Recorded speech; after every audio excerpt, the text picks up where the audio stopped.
Subsistem input dan output pemasaran.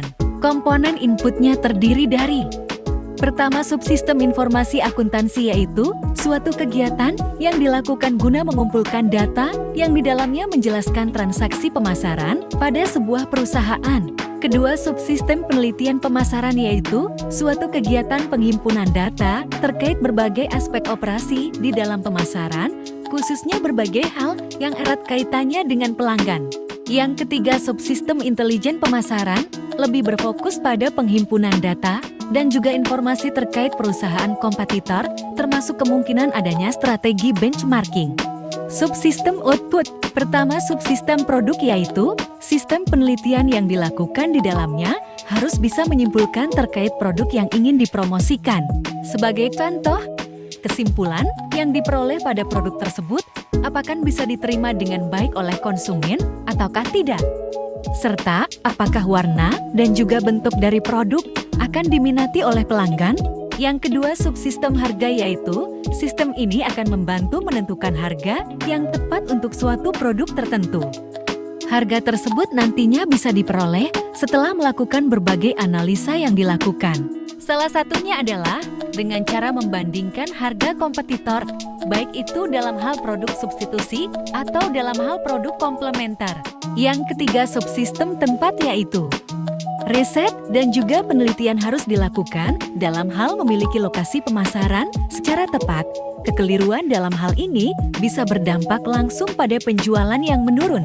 Yang keempat, subsistem promosi, yaitu media promosi yang digunakan pun harus sesuai dengan target pasar dari produk yang dijual oleh perusahaan.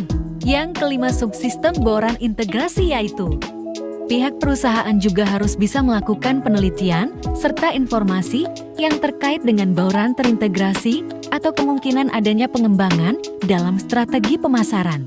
Manfaat informasi pemasaran. Pemahaman pasar, yaitu mencakup data demografis, preferensi, kebiasaan belanja, tren, dan perilaku konsumen. Pengambilan keputusan, yaitu data tentang penjualan, pangsa pasar, persaingan, dan tren industri membantu dalam mengidentifikasi peluang dan ancaman. Pengembangan produk dan layanan, yaitu data tentang umpan balik pelanggan, permintaan pasar, dan tren industri membantu bisnis dalam melakukan inovasi, perbaikan, atau penyesuaian produk dan layanan mereka agar lebih kompetitif diminati oleh pasar. Selanjutnya, penargetan pasar yang lebih efektif, yaitu data demografis dan perilaku pelanggan membantu dalam mengidentifikasi segmen pasar yang paling menjanjikan dan merancang kampanye pemasaran yang sesuai untuk menarik perhatian dan minat pelanggan potensial. Evaluasi kinerja pemasaran, yaitu dengan melacak matrik seperti penjualan, pangsa pasar, retensi pelanggan, dan ROI pemasaran. Bisnis dapat menilai efektivitas kampanye pemasaran mereka dan melakukan perbaikan jika diperlukan. Pelacakan pesaing, yaitu data tentang strategi pemasaran pesaing, penawaran produk, dan posisi pasar mereka dapat memberikan wawasan berharga untuk mengidentifikasi kekuatan kompetitif dan mengambil tindakan yang sesuai. Faktor-faktor yang menyebabkan SIM kurang berkembang dalam perusahaan. Pertama, pengorganisasian perusahaan yang kurang wajar. Kedua, kurangnya perencanaan yang memadai. Ketiga, kurang personil yang handal. Keempat, kurangnya partisipasi manajemen dalam bentuk keikutsertaan para manajer dalam merancang sistem, mengendalikan upaya pengembangan sistem, dan memotivasi seluruh personil yang terlibat. Pemanfaatan sistem informasi manajemen dalam meningkatkan mutu perusahaan. Pertama, peningkatan efisiensi operasional dengan adanya SIM yang terintegrasi, aliran informasi dan data menjadi lebih lancar. Mengurangi kebutuhan akan pekerjaan manual yang lebih rentan terhadap kesalahan. Hal ini dapat menghasilkan peningkatan efisiensi operasional, mengurangi biaya, dan meningkatkan mutu dalam proses bisnis. Kedua, manajemen inventaris yang lebih baik, yaitu data inventaris yang real time dan akurat dapat diakses melalui SIM memungkinkan perusahaan untuk mengoptimalkan persediaan, menghindari kekurangan atau kelebihan persediaan, dan mengurangi biaya yang terkait dengan persediaan yang tidak efisien.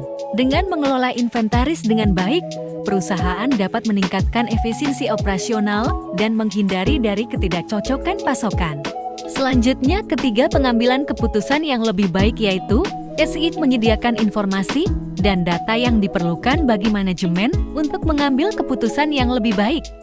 Data yang terdokumentasi dengan baik dan mudah diakses melalui SI memungkinkan manajemen untuk menganalisis kinerja perusahaan, mengidentifikasi tren, dan melacak indikator kunci kinerja. Keputusan yang didasarkan pada informasi yang akurat dan terkini membantu dalam meningkatkan mutu keputusan yang diambil manajemen. Keempat, peningkatan komunikasi dan kolaborasi yaitu dengan adanya SIM yang terintegrasi, anggota tim dapat berbagi informasi secara real time, mengakses data yang relevan, dan berkolaborasi dalam proyek atau tugas yang kompleks. Hal ini meningkatkan efisiensi kerja, mengurangi kesalahan, dan meningkatkan mutu dalam pelaksanaan tugas. Dengan memanfaatkan sistem informasi manajemen secara efektif, perusahaan dapat meningkatkan mutu operasional mereka, mengoptimalkan penggunaan sumber daya, dan meningkatkan kepuasan pelanggan. Kesimpulan, dalam presentasi ini, kita telah menjelajahi dua topik yang saling terkait, yaitu Sistem Informasi Manajemen SIM dan Sistem Informasi Pemasaran.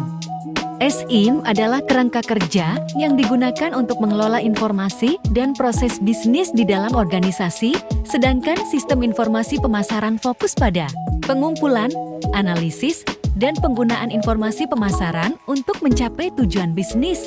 Terima kasih.